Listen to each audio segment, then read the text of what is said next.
Magandang hapon mga kaigsuunan. Kasi po ma'am, talagang ako'y nagka-interest tumungo rito. Opo. Dahil ako po ay leader po ako ng unit team. Okay. Masama po yung loob ko dahil nabudol ho ako.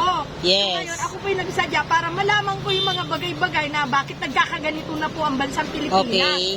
Pasaan na po tayo patungo. Opo. Parang ayaw na po ilabas yung ating mga nararamdaman. Inaapi na po Yes. tayo Dapat Kumbaga, freedom of Yes. expression. Okay. Ulitin po natin yung kanina, yung tumbok mo na yung kung sino talaga yung nangingialam dito. Nabasa ko rin po yun sa post at saka may vlogger po na nagsalita na ang sabi niya na Congresswoman na Rida Robes, sabi niya ganun, isa ka sa umaawat nga po na wag daw po ito matuloy. Oo, masyado naman yata siyang papapel. Masyado po siyang papapel. Si Congresswoman Rida Robes.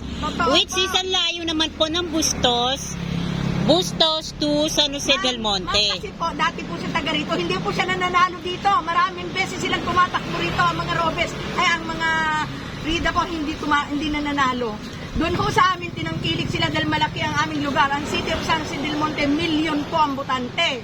O ngayon po, ang gagawin nila, palitan na lang sila ng palitan mag-asawa. Pagkaraan ni Arthur, si Rida. Opo. Pagkaraan ni Rida, si Arthur. Ganun na lang po ba gagawin niya sa amin? Which is unfair po kasi bilang isang dating kaalyado ni dating Pangulong Duterte, dapat po maging naman. Kasi sa totoo lang naman din po, ma'am, bilang isang public servant, Yes. bigyan po ng karapatan makapagsalita ang mga ibang tao, lalo na ang mga bawat Pilipino na ilabas ang kanilang hinaing.